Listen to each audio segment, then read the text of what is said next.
Hello student, excellent exam में मैं विवेक आपका फिर से स्वागत करता हूं। दोस्तों, आज हम लेकर आ चुके हैं क्लास 12 सामान्य हिंदी में कवि का साहित्यिक परिचय एवं कृतियां। जी हाँ दोस्तों, कैसे लिखे साहित्यिक परिचय और कौन कौन से आपके इस बार यानी कि 2021 में कवि का साहित्यिक परिचय और कृतियां इंपॉर्टेंट है। आज की क्लास में सभी हम डिस्कस करेंगे और आपको बताएंगे किस तरीके से आपको लिखना है। सब कुछ आज की क्लास में हम डिस्कस करेंगे।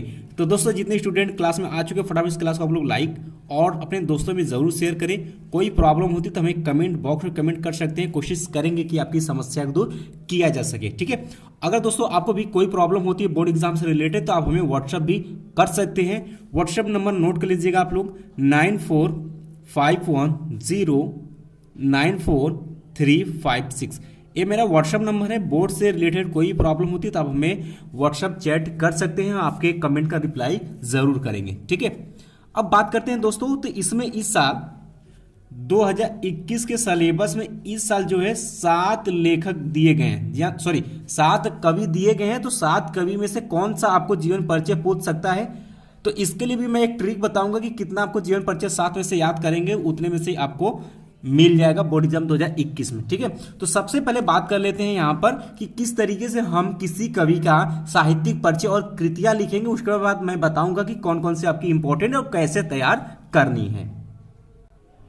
अब दोस्तों बात करते हैं, तो मैंने यहाँ पर जयशंकर प्रसाद जी का यहाँ पर जीवन परिचय के बारे में मैं डिस्कस करूंगा और इसी के आधार पर सभी कवि का भी आपको लिखना पड़ेगा।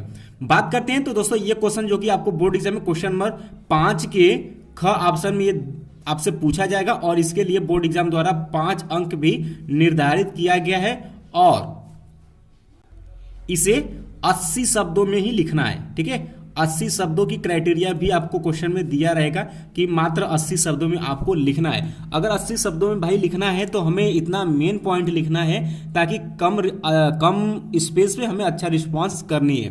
तो बात करते हैं यहाँ पर जीवन परिचय में, तो सबसे पहले हेडिंग आपका आ जाती है जीवन परिचय।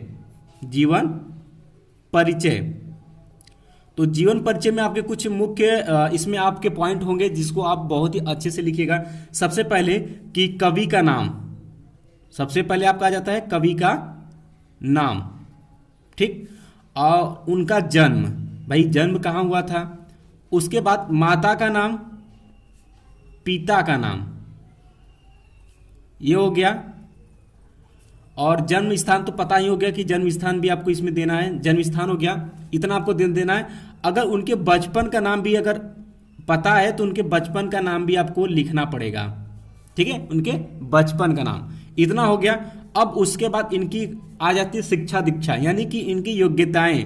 तो इनकी योग्यता के बारे में आपको लिखना होगा कि इन्होंने कहाँ से पढ़ाई की थी और कौन सी योग्यता की थी और कहीं पर इन्होंने किसी भी यूनिवर्सिटी या कॉलेज में पढ़ाए तो भी आप इसमें आप लिखेंगे। ठीक है, अब लास्ट आपका आ जाता है मृत्यु, कि इनकी मृत्यु कब हुई ये आपको दर्शाना होगा।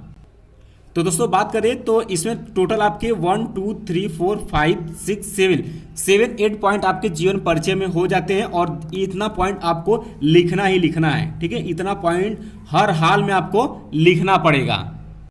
तो इतना पॉइंट आपको हर कवि में कॉमन रहेगा और इसे आपको अच्छे से लिखना है। बाकी ध्यान देने वाली बात है, जैसे कि मान लेते हैं कि अगर जयशंकर प्रसाद जी का अगर आप नाम लिखते हैं, उनका जन्म स्थान लिखते हैं, उसको आप ब्लैक पेन से अगर लिख देते हैं तो बहुत ही अच्छा माना जाएगा, क्योंकि एग्जामिनर का जो ध्यान रहेगा वो आपके जो भी काले से लिखे रहेंगे जिस पर आप उनका ध्यान आकर्षित करना चाहते हैं वहीं पर उनका ध्यान भी जाएगा। और बाकी जो भी मैटर आपका अच्छा रहेगा तो आपको 5 में से 5 अंक, अगर राइटिंग अच्छी रहेगी तो 5 में 5, नहीं तो 4.5 अंक आपको आसानी से यहाँ से मिल जाएंगे। तो इतना पॉइंट आपको इसमें लिखना पड़ेगा। तो ये पहला हेडिंग रहा दोस्तों आपका जीवन परिचय। जीवन परिचय में आपको इतना लिखना है।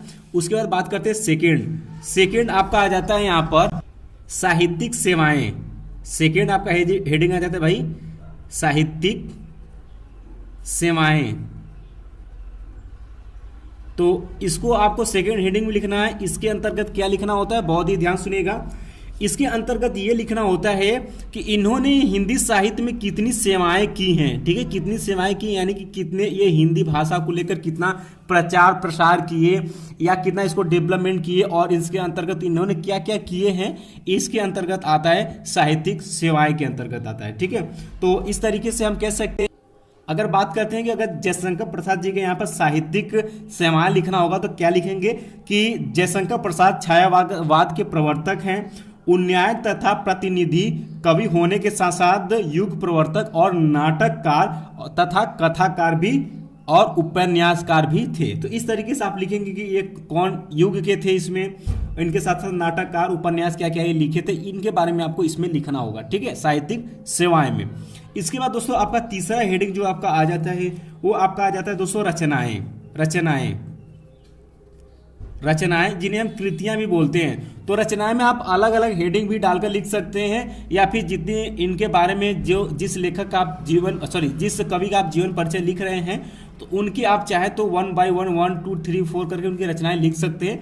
अगर आपको और अच्छे से लिखना है तो यहाँ पर आप रचनाएं के अंतर्गत आप इस तरीके से लिख सकते हैं, जैसे कि अगर उनकी कामायनी, ध्यान सुनिएगा, जयशंकर प्रसाद जी की बात कर रहे हैं, उनकी कामायनी बहुत ही प्रचलित है, ठीक है। जैसे जयशंकर प्रसाद जी की आपके क्या होगी, कमायनी हो गई। आंसू भी इनकी प्रचलित कहाँ लिखे हुए हैं, आंसू भी, तो आंसू आप लिख सकते हैं। और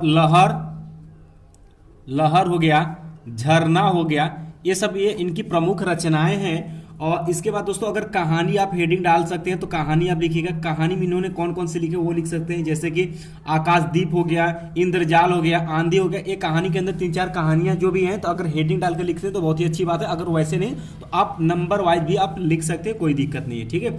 उसके बाद बात करते हैं उपन्यास। ये सब आपके कॉमन रहते हैं, सब में आपको सभी कभी भी मिल जाएंगे, ठीक है। तो इसमें उपन्यास में उनके जैसे कि कंकाल हो गया, तितली हो गया, इरावती हो गया, ये सब इनके उपन्यास के अंतर्गत आएंगे। उसके बाद आपका हेडिंग आ जाता है निबंध।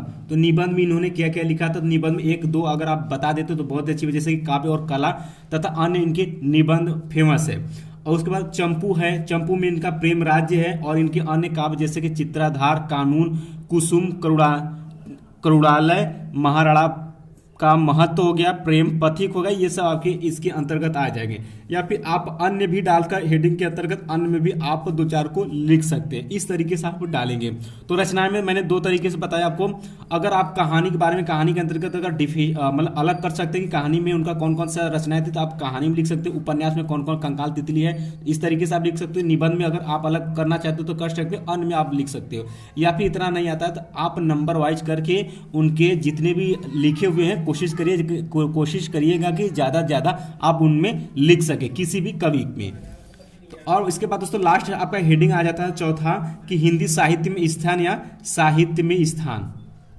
साहित्य में स्थान, तो दोस्तों साहित्य में स्थान का मतलब क्या होता है कि इन्होंने हिंदी भाषा को या हिंदी साहित्य में अपना कौन सा स्थान रखे। तो इसमें क्या होता है कि उस कवि का, ध्यान सुनिएगा, उस कवि का हम लोग बड़प्पन लिखते हैं, यानी कि उस कवि ने अपने शासनकाल में कितने अच्छा काम किए हैं, हिंदी साहित्य को कितने ऊपर लेकर गए थे, ये सब इनके अंतर्गत हम लिखेंगे। जैसे कि बात करते हैं जयशंकर प्रसाद जी के बारे में, तो इसमें आप लिखेंगे हिंदी साहित्य में कि प्रसाद जी असाधारण प्रतिभाशाली कवि थे।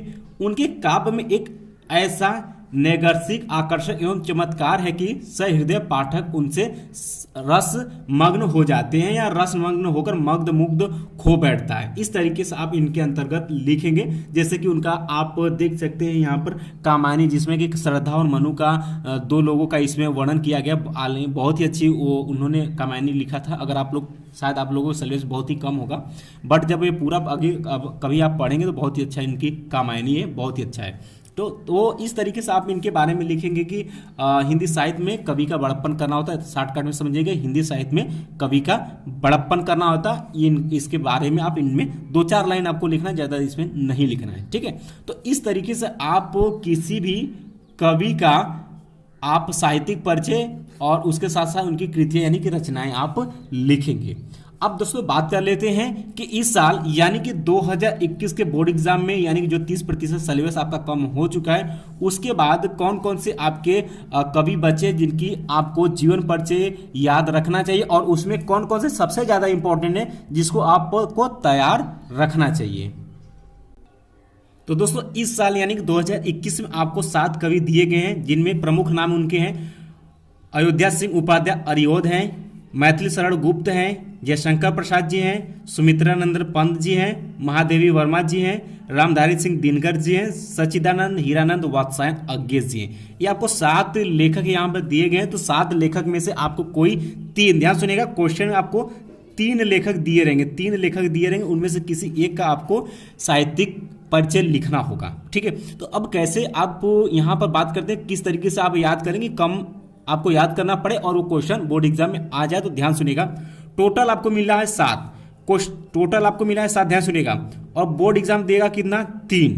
ठीक है, तो ध्यान देने वाली बात ये है, ध्यान देने वाली बात ये है कि दोस्तों आपको इस 7 में से, ध्यान सुनिएगा, 7 में से आपको 2 छोड़ देनी है, 7 में से 2 को आपको छोड़ देनी है, 5 को तैयार करना है। ठीक है, 5 कवि का जीवन परिचय आपको अच्छे से तैयार कर लेना है। बात करते हैं और 5 में से कौन कौन सबसे ज्यादा इंपॉर्टेंट, ध्यान सुनिएगा, ये पहला आप छोड़ सकते हैं और लास्ट वाला आप छोड़ सकते हैं, बाकी दूसरा, तीसरा, चौथा, पांचवा, छठा ये बहुत ही इंपॉर्टेंट होते हैं, ये आपसे पूछे ही जाएंगे। ठीक है, ये आपसे पूछे ही जाएंगे। तो इसमें से आपको करना क्या है कि 7 में से 5 को आपको तैयार करना है, ध्यान सुनिएगा, 5 को ही तैयार करनी है। 5 में सबसे मोस्ट इंपॉर्टेंट आपके दूसरा है मैथिली शरण गुप्त, अक्सर पूछे जाते हैं, जयशंकर प्रसाद अक्सर पूछे जाते हैं, सुमित्रानंद पंत जी हैं, वर्मा देवी जी अक्सर पूछे जाते हैं, और रामधारी सिंह दिनकर। अगर 5 में से अगर 5 में से सबसे ज्यादा इंपॉर्टेंट का महत्व दे तो ये दूसरा वाला मैथिली शरण गुप्त, जयशंकर प्रसाद वेरी इंपॉर्टेंट है, और इसके बाद महादेवी वर्मा वेरी इंपॉर्टेंट। 3 लोगों को तो आपको अच्छे से तैयार कर लेना है, लेकिन 5 को तो आपको पढ़ लेना है। 5 कवि का जीवन परिचय अच्छे से पढ़ लेना है, बाकी 3 लोगों को आप अच्छे से तैयार कर लीजिएगा। अगर नसीब रहेगा तो आपको 3 में से ही मिलेगा, और नहीं तो इन दोनों में से आपको एक ना एक जरूर दिखेगा। ध्यान समझिएगा इस बात को, यानी टोटल 7 में से आपको 5 को अच्छे से तैयार कर लेनी है, 2 को किसी भी 2 लेखक को, सॉरी 2 कवि को आप छोड़ दीजिएगा। और इसमें अगर 5 में से अगर हम इंपॉर्टेंट देना चाहें तो मैथिली शरण गुप्त जी आ जाते हैं, जयशंकर प्रसाद और महादेवी वर्मा जी आ जाती हैं, तो इनको आप याद रख सकते हैं, और रामधारी सिंह दिनकर जी भी आते हैं, ये भी इंपॉर्टेंट में आते हैं। ठीक है, तो इस तरीके से आप याद रखेंगे। तो दोस्तों आई होप कि आपको समझ में आ गया कि आपको हिंदी काव्य में आपको कवि का साहित्यिक परिचय देते हुए कृतियां का वर्णन किस तरीके से किया जाता है, और 80 शब्दों में मैंने सब कुछ डिस्कस कर दिया है, और कौन कौन से हेडिंग आपको डालने हैं और उसके अंतर्गत आपको क्या क्या लिखना है।